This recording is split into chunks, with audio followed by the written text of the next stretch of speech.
Good morning, everyone. Good to see you all. Thank you.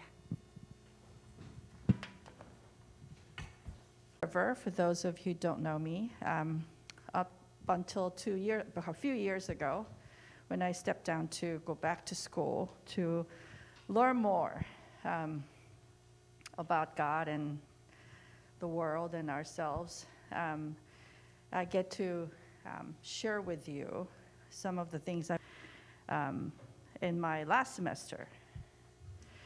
I spoke a few weeks ago, and last time I spoke, I talked about process theology. So process theology is a way of seeing reality as fundamentally relational and connective. It imagines a God who is present in everything at all times. God who partners with the world and every being in it as they become anew every moment, including you and me. And then we reread the story of creation in Genesis 1 with this understanding of God, with some fun and exciting results. Traditionally, Genesis 1's story is understood as the depiction of the majestic power of God, who creates everything from nothing by speaking things into existence. But read with the fresh lens of process theology, Genesis 1 actually tells the story of a dance between God and the world, where God calls and the world responds to become together, where God invites the world to bring forth life and diversity, and the world responds in an ongoing process of creation. So today's talk will build on this. So as a way of recapping my previous sermon, I thought it would be fun to share a children's story that I wrote based on Genesis 1 to go along. We have a children's program downstairs and upstairs, so I wrote this story to go along with my talk. So I will share this story. Let me see if I could read this, because I realize. All right. Can you see all right? All right. The old story goes that before the heavens and the earth were, the world was unlivable. Darkness hung over an ageless ocean that was so deep it had no bottom. It had no form or shape yet, only possibilities, exciting and scary. There was also the breath of the God who is many and one, moving over the face of the deep. Perhaps God was considering the possibilities. Perhaps God was whispering to it. Then God and the world began to become. The breath of God became words of invitation. God said, "Let the light be," and light came forth. God saw that it was good. God continued to speak invitations. Let there be open space for air. So the waters moved and created open space. God called it sky and saw that it was good.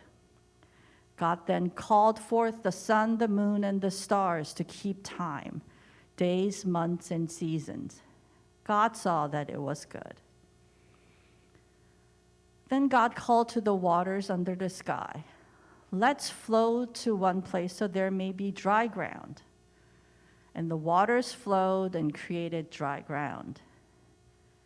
Then God called to the ground, "How about plants?" And the ground, of course with the help from light, water, air, the sun, the moon, and the stars, began to sprout all kinds of plants and trees. Plants had seeds inside, so they could continue to create more plants. God saw that it was good. God kept calling to waters and the sky and the ground to bring forth life, and they did together. The waters began to bring forth sea creatures of all kinds, and the sky began to fill with birds of all colors, shapes, and sizes.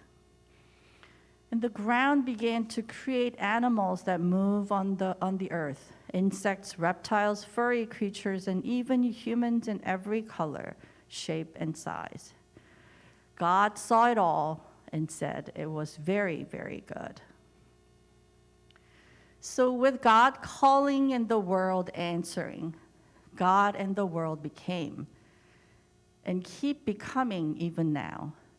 God is still calling to every being in the world, and they answer and become new every moment.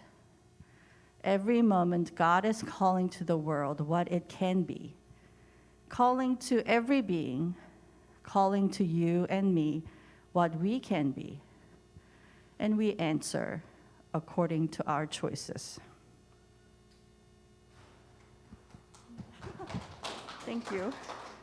There's a little more to the story, but I'll skip that part. So in the story of creation, as you heard, if there are some parts that you don't quite understand why I put things that way, you could listen to my previous talk. I sort of explain all that and go through the story together in that talk. But we see the picture of a God who works with the world as it is and continuously invites it into possibilities, the best it can be in that moment.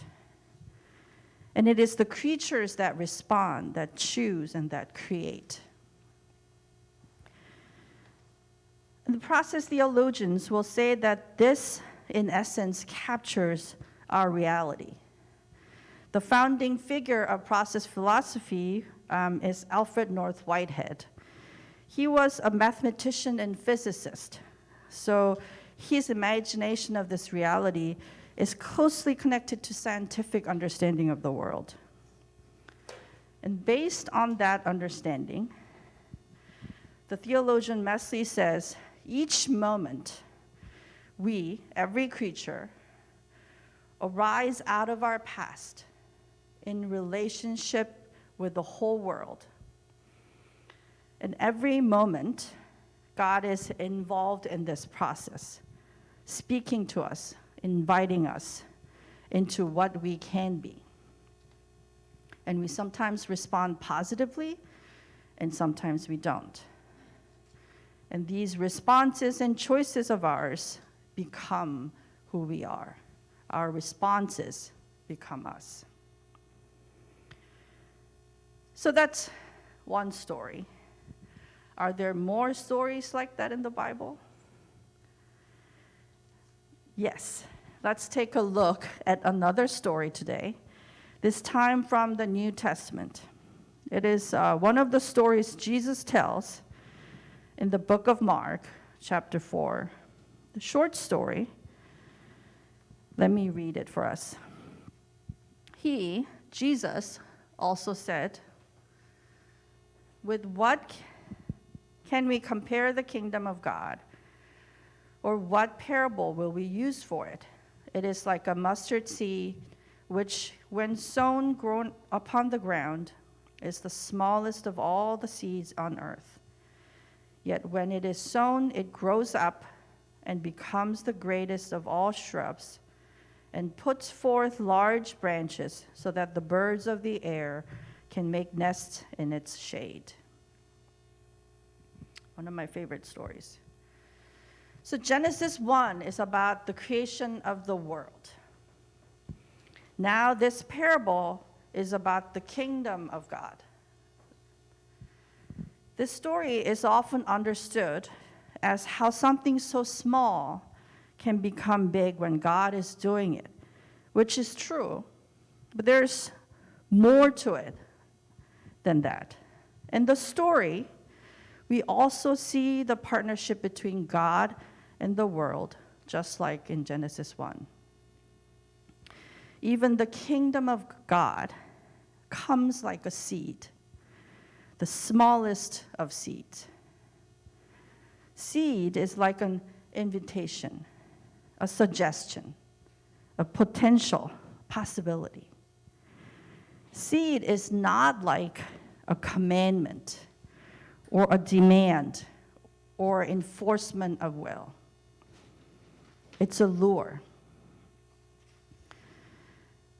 And the seed will become nothing unless we respond to it, unless the ground covers and feeds it, the air breathes on it, and the sun shines, and the people make space for it. Unless everything in the environment gives space for it and nurtures it, the seed won't grow into a big tree. It's not magic. It's not automatic. It's a partnership. And when this partnership happens, the story says, the seed grows up and becomes the greatest of all shrubs and puts forth large branches so that the birds of the air can make nests in its shade. The tree becomes part of the world, its environment. It gives as well as it receives. It becomes a shelter to animals. It brings shades. It protects the ground and prevents flooding, makes the world more beautiful and more abundant with life and diversity. It flowers and produces more seeds, we can imagine, and recreates and spreads, changing and becoming part of the world, becoming more and more intertwined with its world. There's no separation between the tree and the environment in any meaningful way. The mustard plant, shrub, is not what it is independently from its environment. And the world will be vastly different. The environment will be vastly different without its existence. Right? Jesus says the kingdom of God is like this mustard plant. And as the mustard seed tree, mustard plant, shrub, tree, it is intimately connected with the garden where it is planted. Just like that, the kingdom of God is intimately one with the world. It is the world. Just as there is no separation between the shrub and the garden, there's no separation between God and the world, spiritual and physical, sacred and mundane, and soul and body. You see, the mustard seed grows into a plant. I want to keep saying tree, but it's a shrub. As it does, it takes in its environment, right? The air, the water, soil, everything around the seed goes into the seed to make it grow. And vice versa. The air and the water, soil, everything in the garden also takes in from the tree, is influenced by the tree. And they become together. And the world is part of the tree, and the tree is part of the world. This is how the kingdom of God grows in us in communities. This is how anything grows in the world. This is how we are as part of this world, and how trees and birds and rivers and fish are in this world. We all become every moment rising out of our past. We're connected to our past. We're not completely freed from it. But also in relationship with the whole world, all that is around us. whether we're conscious of it or not.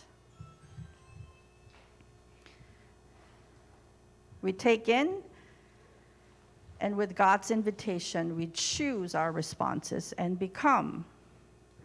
And in this way, the whole world is in us, and the whole world has us in it. God is in us and every being, and we are in God. This is why in the children's story I just read, I called God, who is many and one. It is a truly relational world that we live in. The plain and true reality of our existence, the reality of the universe, is that we don't exist independently of each other. No one does. As some of you know, I grew up in Korea until and moved here in my mid-20s. Korean culture is different, a lot more collectivist and family-oriented and group-oriented than American culture. You're expected to bend and mold your life to fit into the culture, your family, and their expectations. And individual needs are not as important as the group's needs. And I found this challenging growing up. So when I first moved to America, it was liberating to live on my own terms, to choose based on what I want and what I need. But after living in the States for decades now, I see how toxic hyper-individualism also can be, as it is plainly seen during this pandemic. Just claiming sovereignty over your body does not make it true. We not only cannot exist without others, we also cannot exist without influencing others. So the truth lies somewhere between individualism and collectivism. We're not just cogs in the machine in the service of the greater good. And we are not independently separate from each other either. Our world is interconnected and interdependent. We are distinct, yet inseparable. Because every moment, we take in the world around us to become who we are. At this moment, I am becoming part of who you are, and you are becoming part of me. We're having this experience together. We rise together, become together. And process philosophy believes that these moments, these events, are the most basic units of reality, not atoms or substances. We don't bounce around and bump into each other without being changed by our interactions. Every interaction, every contact affects who we are and become part of who we are. Whether we receive it, embrace it, or reject it, it affects us. I'm not the same person as I was 10 years ago, 5 years ago, or technically speaking, a moment ago. Each moment, we're changed by each other. We live in a truly relational world. And this matters deeply to us because how we understand the world to be affects how we see, what we see, our theology, our choices and actions, and therefore who we become. The interconnectivity of the world means that we're deeply dependent on each other, shaped by each other. We share joy and pains and sufferings of the world together. We cannot wall ourselves, our world, from whatever that's happening outside of us. There are many implications for this, and I hope to talk about them at some point, but for today, I'll discuss two implications of our connected world, reality. The first is that creativity and growth come from the world around you. Without input from the outside, we're bound to repeat the past, repeat what we know, right? But growth and creativity go beyond what we already know. It has to go beyond what we have already done, our past. And the possibilities for that, the new data we need, they are in the world around us. So do you want to be more creative? Do you want to grow? I assume the answer is yes. Then be aware, be awake to the world around you. That's my first practical suggestion today. Pay attention to people in your life, people that you run across, people you know, you don't know. Pay attention to nature, non-human beings, rivers and trees, the beauty, to changes and patterns and seasons, sunsets and sunrises, and to pains and sufferings of the world. And listen. In my last sermon, I talked about listening deeply and choosing courageously. If this is something that you want to hear more about, listening deeply to the world, to God, and ourselves, I encourage you to check out my last talk from a few weeks ago. It's called Becoming with God, I think. Secondly, our interconnectivity means that there is no such thing as self-sufficiency in this world. I hate to break it to you. So my second practical suggestion is to get comfortable with your neediness. We need the world to meet our needs. We need to meet others' needs.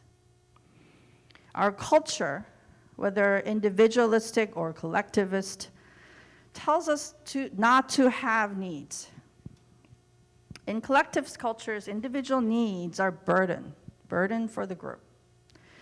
In individualistic cultures like America, it is a sign of weakness to have needs. It's not cool. And that's the biggest sin, right? Well, it works great for people with power, more specifically men with power, because the whole world is arranged to meet their needs. So they do not need to appear as if they have needs. But when it's only when it's women, people of color, people without privilege speak up and demand their human rights, demand their needs to be met, the world tells them that they gotta earn it, or they gotta learn to take care of themselves, that they shouldn't be lazy. But we all have needs. We all have bodily needs, emotional and mental and spiritual needs. We have desires and wishes, and that is what it means to be alive. I recently read an essay called The Crane Wife. It was very moving. And I want to read a little bit of excerpt from it for you. It says, "Here is what I learned once I began studying whooping cranes." She joins this some kind of study for preservation of the cranes. So that's what she writes about. So here is what I learned once I began studying whooping cranes. Only a small part of studying them has anything to do with the birds. Instead, we counted berries, counted crabs, measured water salinity, stood in the mud, measured the speed of the wind. It turns out, if you want to save a species, you don't spend your time staring at the bird you want to save. You look at the things it relies on to live instead. You ask if there is enough to eat and drink. You ask if there is a safe place to sleep. Is there enough here to survive? Wading through the muck of the Arenzas Reserve, I understood that every chance for food matters. Every pool of drinkable water matters. Every wolfberry dangling from a twig in Texas in January matters. The difference between sustaining life and not having enough was that small. If there were a kind of rehab for people ashamed to have needs, maybe this was it. You will go to the Gulf. You will count every wolfberry. You will measure the depth of each puddle.